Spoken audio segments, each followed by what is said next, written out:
Assalamu alaikum.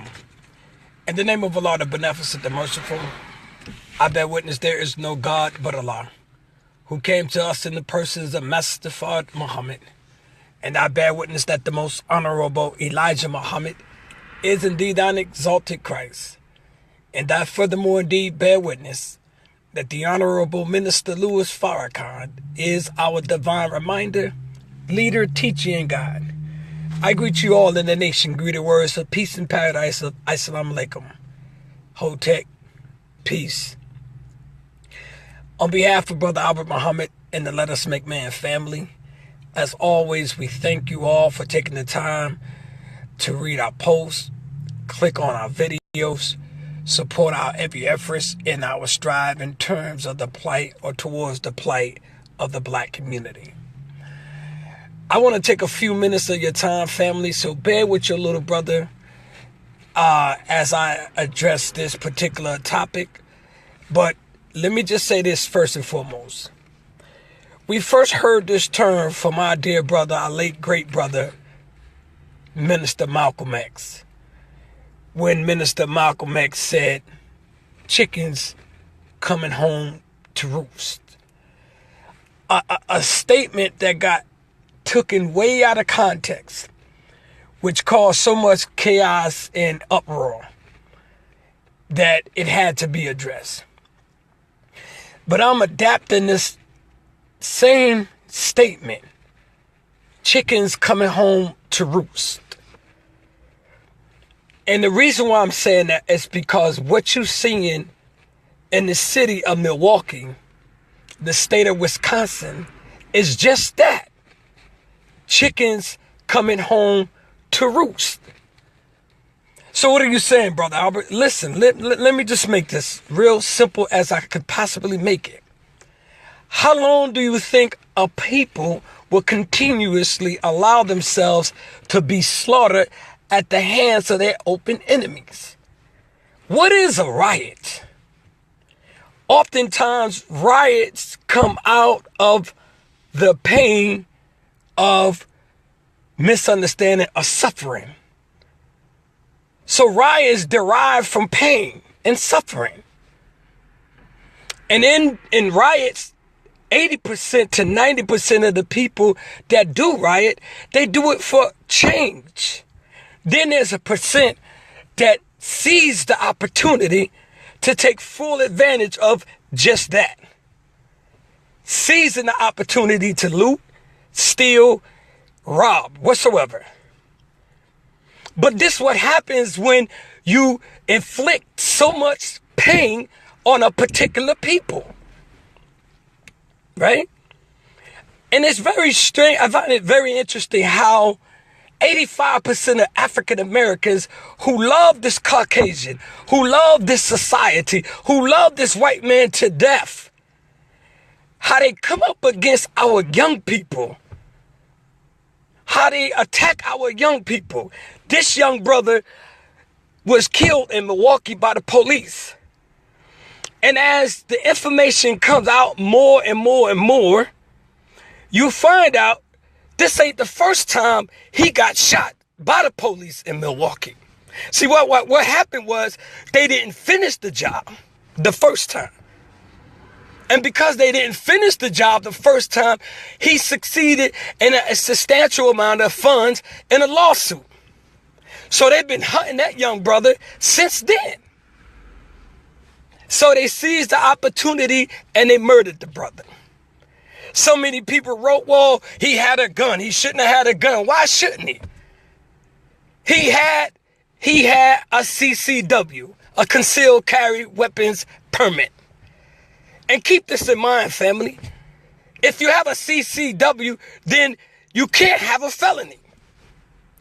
So many blacks, 85% blacks, went on the assault on this young brother.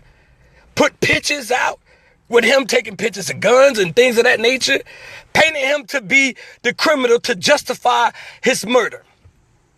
Brother didn't have a felony, according to the research, according to family members. You don't get a CCW with a felony, right? So the point in this, partially, of what I'm saying is how riots derive out of pain and suffering. Now, who is the author and the founder of riots? Who is the author and the founder of looting, stealing? Who? Well, let me bring you up to pace on just a little bit of history. Bear with me, family, just a little bit of history. In 1921, from March the 31st to June the 31st, the Tulsa riots took place in Tulsa, in Greenwood, Tulsa. The riots took place. A group of enraged and crazed white men went on the assault. And these white men began to loot, steal, rob, and even kill innocent black men, women, and children behind accusations of allegations. Accusations of allegations. No proof to what they done or what they did. Destroy a black town, one of the most wealthiest towns in the nation amongst the black community. Then in 1923, for those who may not be familiar with Rosewood, same exact thing. 1921 was Tulsa, 1923 Rosewood. White men went crazy, began to loot, rob, steal, and kill innocent black men and women. Some of the blacks were so petrified in Rosewood, they had to go hide in the swamps until the railroads picked them up to take them to safety. So when these people were doing it, and even in Rosewood, they went to the sheriff and the deputy and gave them 5 minutes to get out of town before they went on a rampage based on allegation and lies. Well, in Milwaukee and all throughout America in 2016, 2014, 2015, these ain't no lies. These are incidents caught on camera. Black men and women being assaulted, assassinated right before our eyes. So when these riots take place, it's out of pain and suffering. Right? I'm not sure if I'm making any sense. But what I'm saying is, this is what happens when you inflict so much pain on a hurt and a wounded people, that you can expect this kind of reaction. Though there's ways that we will figure out to address our problem. However, again, as I stated in previous videos, one of our biggest problems is self-hatred. And the self-inflicted pain that we inflict on one another with hatred and bigotry and reverse racism. There's a black man who posted on this young brother and portrayed this young brother as a monster, as if to say his death was justified. He wasn't there. I wasn't there. He didn't have a clue. I didn't have a clue. But as the information began to come out, the truth started coming out. Right? And as the truth started coming out, we get to figure out what's really happening. But listen to this, family. We have been warned. The Honorable Minister Louis Farrakhan back in 1988, and I repeat this, when that movie in 1993 came out. But before 1993, the Honorable Minister Louis Farrakhan presented to us Attack on Black Youth. He had already prepared and warned us for what was to take place. He visualized it. He tried to warn us, as he continuously warned us on a day-to-day basis. When the movie Menace to Society was released, the Honorable Minister Louis Farrakhan explained in depth how detrimental that movie would be and how this Caucasian and his beast would justify what they call justifiable homicide. How you see now the police just get out and shoot on sight. They don't even ask questions because you have been portrayed as a menace to society.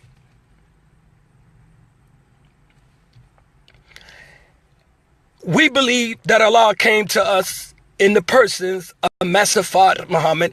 There's no doubt about it. And he raised one from amongst us. Little small petite black man from Sanderville, Georgia, the most honorable Elijah Muhammad. And they infinite mercy and blessings. They left for us a divine reminder, a friend, a big brother, a leader, and the Honorable Minister Louis Farrakhan. Family, you have to take this serious. Your only way out now is the Nation of Islam. You can take it or let it alone. Join the 10,000 Fearless. Become a part of the peacekeepers in your community. Join the Nation of Islam anywhere in your community. Join the study groups. Become a part of what is working for black people and been working for black people over the last 80 some odd years and plus. Stop finding excuses of why you don't want to be a part or be active in the Nation of Islam. The Nation of Islam is your only way out, black man. We're over 22 million. We spend over 100 trillion. We spend over $1 trillion a year in America's waste. The Honorable Minister Louis Farrakhan has given us a budget and a plan to help us incorporate and spend our money for our best interests as we prepare to defeat this beast. Because if you think that calling on this mystery God, and if you think that the old ways that you've been practicing over the last 60 to 70 to 80 years work for you, you're sadly mistaken, family. When these white boys went on attack in Tulsa and when they went on attack in Rosewood, none of them was locked up. None of them was arrested. None of them was charged at all. These cops killing black men, women, and children. When they shoot your babies, the Honorable Minister Louis Farrakhan said, when they start killing your women, man, it's time to die. We're taught to be humble. We're not the aggressors. You never see the Nation of Islam on the aggression. We're humble and passive in our approach. However, we fight with those who fight with us. Our mission is not to lead our people to slaughter. Our mission is to wake our people up, educate our people, and prepare our people for what's to come. You can hold on and you can cling on to this Caucasian if you want. We have a lesson called, and it states that God asked the question, why does the devil keep our people apart from his social equality? And social means to advocate a society, men, or groups of men for one common cause. Equality is to deal equal in all societies. But why do this white man keeps us apart? He has no intention, never has and never will, to deal equally with us. So our only option is separation. Or these killings will continue as they are revving up to attack you community by community, city by city, stroke by stroke. I thank Allah for allowing me to be a member of the Nation of Islam. There's nothing greater. I'm telling you, anything that's worth something is fighting for and striving for. There's nothing greater than to be an active member in the Nation of Islam, especially in this day and hour. I mean, we respect all our brothers and sisters in the various organizations, groups, and functions. All praises due to Allah for your efforts and your continuous work in the plight of the black community. But I'm telling you, man, there's nothing greater than being in the Nation of Islam in 2016 moving forward. And just think what would happen if our people would collectively come together and join on to their own kind and see how fast this killing is. As we build our own community. Look for the Crescent City, man. Don't think that Nation of Islam is just limited to bean pies and Final Calls. Final Call is the #1 program in the Nation of Islam. And if you're not a member, and even if you are a member of the Nation of Islam, anywhere you see the FOI with the Final Call, purchase you one, purchase you two, because you get that brother hope, strength, and vision when you approach him and you purchase the Final Call. I wouldn't be sitting here speaking to you like that if not for the Final Call newspaper, if not for the diligent leadership that I've came up in the Nation of Islam.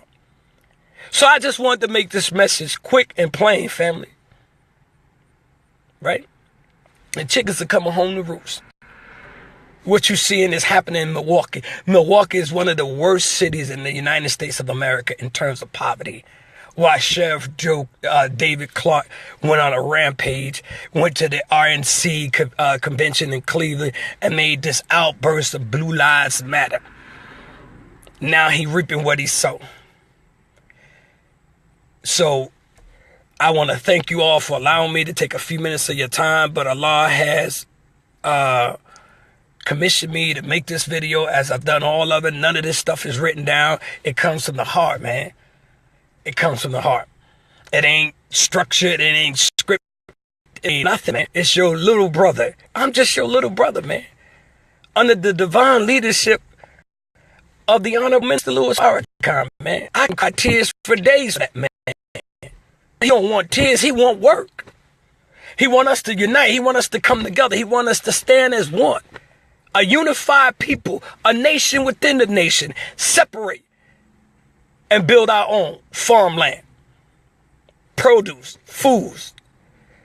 Begin to trade with our brothers and sisters in the East. Africa is waiting. Don't think that Africa doesn't have what it takes to trade with us. Africa is waiting to trade with us. We got to get our heads together, man. Or these crackers going to keep killing us. I watched a video that one police got a black woman handcuffed. He beating her in the head like a savage, man. And all the black man do is hold a camera and take the video and put it on Facebook, YouTube, or World Star for 60 seconds of fame. That's not what I'm doing, man. I don't get nothing out of this. I got a job, work, and push the #1 program in the Nation of Islam, the Final Call newspaper, to the best of my ability. So, again, America is reaping what she sowed, and the worst is yet to come. So, with that being said, family, I thank you so much for your time and your patience and being with your little brother as I strive to address the plight of the black community on the Let Us Make Man program, something I've been doing over the last 4 or 5 years. And I thank Allah for the vision and the wisdom and the life-giving teaching of the most honorable Elijah Muhammad, as taught today by the Honorable Minister Louis Farrakhan. I couldn't replace it if you paid me. So with that being said, family, think about what I'm saying. Think about what I'm saying. Because we have to stop beating up our little brothers and sisters that's in the streets rioting, in the streets breaking down windows. All that stuff they burning out, it don't belong to us. They burnt our stuff down. They destroyed everything we had in Rosewood, in Tulsa, in New York. What you call Central Park used to be a black-owned community. They burnt it down and then turned it into Central Park. Do your research, man. We're wise people. Intelligent people. We don't need to clean the white man to the white man's society to build our own world. We've already done it here, right in the shores of America. So we don't have to go to Africa unless we choose to.